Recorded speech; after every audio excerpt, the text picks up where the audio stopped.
Question number 3 क्या given है? The equal sides of an isosceles triangle with fixed base B are decreasing at the rate of 3 centimetre per second. ठीक है, means क्या given है? एक triangle A B C हमने assume कर लिया है, ए बी सी आइसोसेलेस है, इसके दो साइड्स ए बी और ए सी दोनों इक्वल हैं और इसका एक फिक्स्ड बेस है। तो इस फिक्स्ड बेस बी सी को हमने बी कंसीडर कर लिया है, बी को बी सी कंसीडर किया है। Are decreasing at the rate of 3 centimetre per second. ठीक है, उसको आगे हमने बताया है। फाइंड क्या करना है? How fast is the area decreasing when the two equal sides are equal to the base।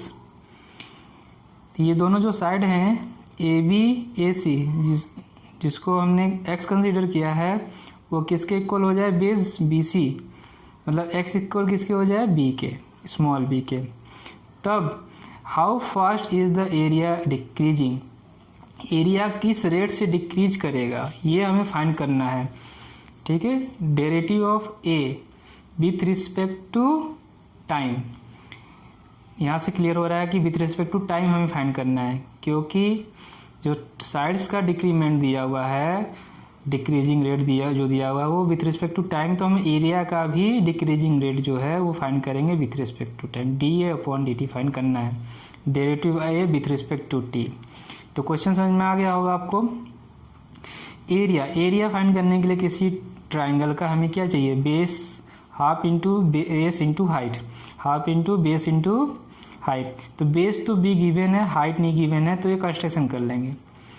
तो शुरुआत में सॉल्यूशन करते समय पहले एक ट्राइंगल एबीसी को हमने कंसीडर कर लिया, be an isosceles triangle with a fixed base, B C equal to B मान लिया। Length of two equal sides A B equal to A C को कभी क्या माना है हमने? x centimetre. A B equal to A C equal to x centimetre माना है। एक कंस्ट्रक्शन हमने कर लिया, draw A D perpendicular to B C. क्यों किया? एरिया फाइंड करने के लिए। एरिया में हमें एक हाइट चाहिए, एल्टीट्यूड चाहिए जो ए डी है, तो एरिया क्या हो जाएगा? Half into B C into A D. अब हम ये जब ये परपेंडिकुलर ड्रॉ किया है तो ए डी सी और ए बी सी दोनों राइट एंगल ट्राइंगल हो जाएंगे। पाइथागोरस थ्योरम यूज करेंगे और हम यहाँ क्या फाइंड करेंगे? हाइट, क्योंकि हमें देखिए इस राइट एंगल ट्राइंगल में हाइपोटेनस गिवन है और बेस। देखिए आइसोसेलेस ट्राइंगल में जब हम क्या करेंगे, जब परपेंडिकुलर ड्रॉ करते हैं तो ये अपोजिट साइड्स को बाइसेक्ट करता है। ये हमने क्लास 9th में पढ़ा हुआ है ट्राइंगल चैप्टर में। ठीक है, तो ये जो टोटल लेंथ बी है, बी बाई 2 वेरी है, यहाँ भी प्रूव कर सकते हैं हम लोग, दोनों को प्रूव कर देंगे। कॉन्ग्रुएंट प्रूव करेंगे। इसके बाद B by 2 B D equal to C D मिल जाएगा, तो ये हाफ हो जाएगा बी बाई 2 और ये भी बी बाई 2 हो गया। ठीक है, चलिए नेक्स्ट पेज, इतना नोट कर लीजिए। ठीक है, तो पाइथागोरस हमने यूज किया था, तो क्या मिला वहाँ से मिलेगा? Perpendicular square plus base square equal to hypotenuse square, means A D square plus D C square equal to A C square. यहाँ तक हो गया। तो ए डी स्क्वायर फाइंड करेंगे तो क्या मिल जाएगा हमें? A C square minus D C square. A C कितना गिवन है? एक्स, और डी सी कितना निकाला था हमने? 5 बी बाई 2, मीन्स क्या हो जाएगा? B square by 4, B square by 4। अब क्या किया? दोनों तरफ का स्क्वायर रूट ले लिया।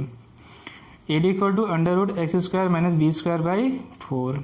एरिया ऑफ ट्राइंगल क्या होगा? Half into base into height. Area को क्या मानना है? ए, तो ए इक्वल टू 1/2, बेस कितना? बी, और हाइट हमने अभी फाइंड किया है A D, B square minus S square minus B square by 4। यहाँ एलसीएम ले लीजिए। ठीक है, ये एरिया। अब हमें क्या चेंज चाहिए? एरिया में decrement, rate of change of area, rate of change of area किस रिस्पेक्ट में? With respect to time, D A upon D T. ठीक है, क्या हो जाएगा? हाफ। ये है बी तो कांस्टेंट है, तो डिफरेंशिएशन तो सिर्फ इस क्वांटिटी का होगा। ठीक है, तो यहाँ पे हम चेन रूल यूज करेंगे। आपको चेन रूल मालूम ही होगा, हमने अभी पिछले चैप्टर में पढ़ा है, चैप्टर नंबर 5 में।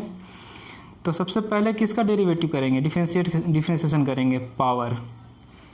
इसको टी कंसीडर कर लेंगे तो ये हो जाएगा T to the power 1/2।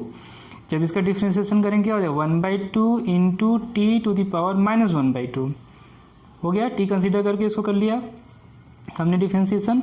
b/2 constant वैसे ही है तो ये हो गया 1/2 टी टू द पावर 1/2 -1, ठीक है। और ये सेपरेट कर लेंगे तो क्या आ जाएगा -1/2। अब चैन रूल से इस जो टी को हमने कंसीडर किया इसको दोबारा डिफ्रेंसिएशन करेंगे, ठीक है। दोबारा करिए। अब डिफ्रेंसिएशन इन दोनों का करना है तो x² का करेंगे डिफ्रेंसिएशन तो क्या आ जाएगा 2x। किसके रेस्पेक्ट में? t के रेस्पेक्ट में कर रहे हैं तो फिर से चेन रूल यूज होगा। पहले पावर का कर लिया हमने 2x, फिर x का डिफ्रेंसिएशन करेंगे dx/dt। यहाँ तो समझ में आया। और ये कांस्टेंट है b²/4 तो इसकी वैल्यू हो गई 0।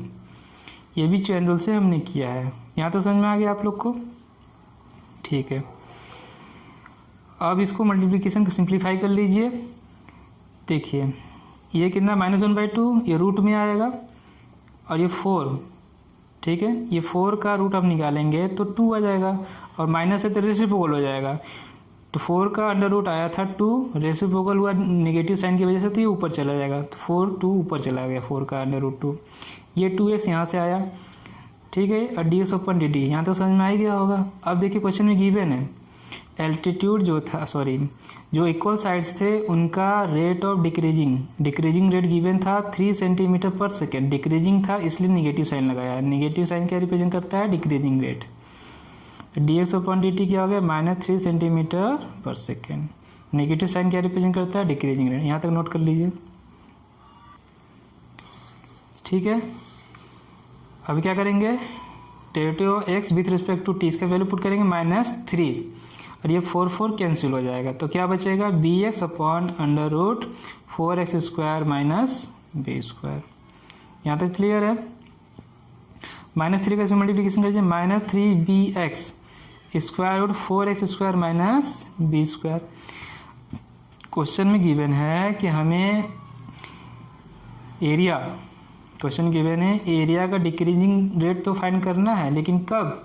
जब when two equal sides are equal to the base, मतलब साइड x इसके इक्वल हो जाए बेस b के।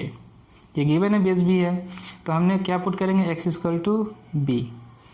तो क्या हो गया -3b², यहाँ भी x² की जगह पुट करेंगे b², 4b² -b² करेंगे तब 3b² हो जाएगा। b² का अंडर रूट बाहर आ जाएगा b² में से b सब्ट्रैक्ट करेंगे, डिवाइड करेंगे तो सिर्फ b बचेगा और 3 से √3 को डिवाइड करेंगे सिर्फ √3 बचेगा। तो ये डिक्रीजिंग रेट नेगेटिव आने का मतलब क्या है? एरिया डिक्रीज कर रहा है। तो डिक्रीजिंग रेट कितना आया? -√3 into b centimetre per second. तो ये क्वेश्चन हमसे पूछा था हाउ फास्ट डिक्रीज करेगा ये। The area is decreasing at the rate of decreasing हम लिख दिया तो यहाँ आपको नेगेटिव साइन लिखने की जरूरत नहीं है। जब नेगेटिव यहाँ डिक्रीजिंग नहीं लिखेंगे तब आपको यहाँ नेगेटिव साइन रिप्रेजेंट करना पड़ेगा, लगाना पड़ेगा, माइनस लगाना पड़ेगा। तो अभी डिक्रीजिंग लिखा हुआ है तो नहीं लिखेंगे। √3 b centimetre per second when two equal sides are equal to the base. यहाँ तो समझ में आ गया होगा, नोट कर लीजिए। फिर नेक्स्ट क्वेश्चन करते हैं।